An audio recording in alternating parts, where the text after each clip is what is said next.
I'm Matt, welcome to Gutter Talk. There's a lot of comics to cover this week, so let's go. This week I pulled Monstress #1, Klaus #1, Joe Golem, Occult Detective #1, Batman and Robin Eternal issue 5, Justice League Darkseid War Superman and the Darkseid War Flash, Deadpool #1,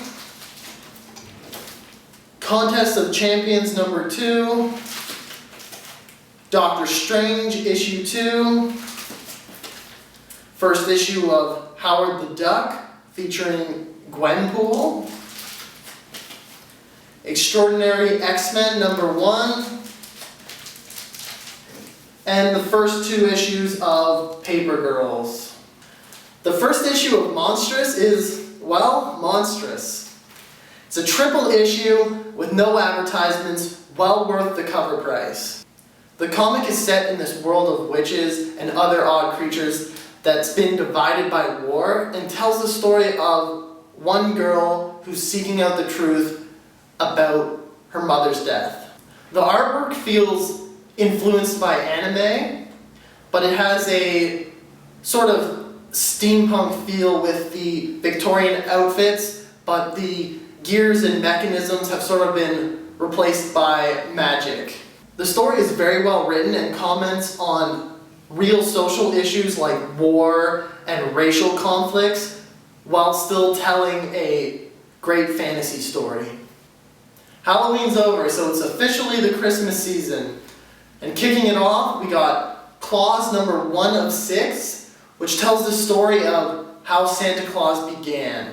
Telling the backstory of Santa Claus as a macho woodsman is a really cool idea, especially when there's not a well-established singular history of the character. Klaus is definitely not your traditional Christmas story, but it keeps a lot of those classic themes and elements. In particular, stealing all the Christmas presents and ruining Christmas. I like the artwork in this issue because it highlights who's good and who's evil. Evil characters are surrounded by darkness wearing dark clothes, and the good characters are surrounded by light. There's a bit of a strange twist at the end, and I'm not entirely sure what happened, but neither is Klaus, so you'll have to read it to find out. Next, new from Mike Mignola, Joe Golem, Occult Detective. This tells the story of a reanimated golem who begins investigating supernatural occurrences in a flooded New York City. Joe Golem seems like a pretty standard detective character, but what's interesting is his past, which is shown through these historical flashbacks. He's partnered with another detective, Mr. Church, who I'm not 100% clear what his deal is. There's something strange going on there, but we don't know what it is yet. The comic is follow-up for a novel, but it stands alone. This issue is mostly character introduction and setup for the case they're going to investigate. Patrick Reynolds' artwork and Dave Stewart's colors create a very fitting dark tone for a story that's reminiscent of classic noir detectives like Raymond Chandler's Philip Marlowe. And next, Batman and Robin Eternal issue 5. After last week's big twist, I was expecting a great issue this week, but it wasn't anything spectacular. The issue just continued to build the story and tensions as the Robins are finding it difficult to tell who's on whose side. In the long run, this is still a great series and you can't expect every issue to be top-notch. And the first of this week's Justice League Darkseid Wars is Superman. This was an intriguing issue because Superman is this wholesome do-gooder who always does the right thing. And when he becomes the god of strength, you see this angry side, his cynicism for saving people. This issue touches on the debate of whether supervillains would exist without superheroes and whether superheroes are pointless or not. Superman talks about how he has to save the world one day and then next week he's saving it again. So what's the point?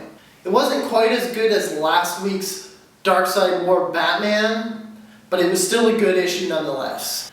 And the other Darkseid War issue this week is Flash. This was an interesting issue because, unlike Superman and Batman, Barry Allen doesn't embrace his new position as a god. He fights it. This issue gets a little bit dark. Even more than the Superman issue, it discusses the pointlessness of saving people, period. What's the point in saving someone if they're going to die eventually anyways? So far I'm really liking these Darkseid War one-shots, and for those of you like myself who weren't previously reading the Justice League comics, it feels like this is a good entry point. Next up, Deadpool #1. I had high hopes for this comic, but it was a bit of a letdown. It really wasn't as funny as I was expecting it to be.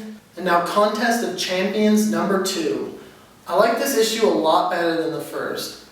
After introducing the new character Ares, it jumped right into the action.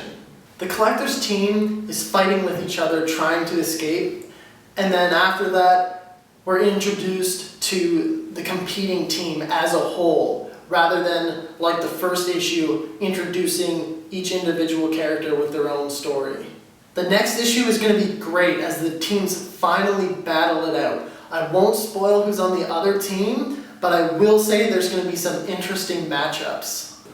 And next, the second issue of the all-new Doctor Strange.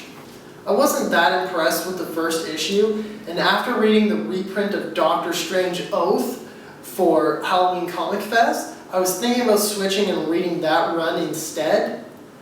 However, issue 2 had the same style of humor I enjoyed in Oath, and I think that a monthly series versus a limited series is going to get into more detail of the character, so I'm sticking around for now. I still like Doctor Strange as a character, so if you know some other good story arcs, recommend them in the comments. And next, Howard the Duck #1. The first story in this issue was kind of funny. There was some good relevant jokes, but its overall style of humor just wasn't for me. And I didn't like the second story at all with Gwenpool. It felt kind of pointless and dumb, really. Last from Marvel, Extraordinary X-Men #1. I haven't read a lot of the recent X-Men storylines, so I don't know what Cyclops did, and this issue sets up a few mysteries for me, like who's keeping Nightcrawler captive and what happened to Logan. But the main thing that excites me about this series is that the classic X-Men team I know is being reunited. Nightcrawler, Colossus, Beast, Jean Grey, Storm, Wolverine. It's gonna be a good one. And lastly, after reading a lot of hype, I decided to pick up the first 2 issues of Paper Girls and catch up on what I've been missing out on. For children of the 80s, this is a very nostalgic series, and for everyone, it's a very intriguing story. What's going on? Is it time travel? Is it the Rapture? Are there monsters and aliens running on the Earth? I don't know, and I can't wait to find out. With issues like Howard the Duck, Deadpool, and a very humorous issue of Doctor Strange, this week's quote was a tough decision. But as a dog lover, I had to go with a line from Monstress. There are few animals more treacherous than the cat. Finally, cats are portrayed as the evil creatures they are. That's all for this week's Gutter Talk. Remember to like, comment, and subscribe.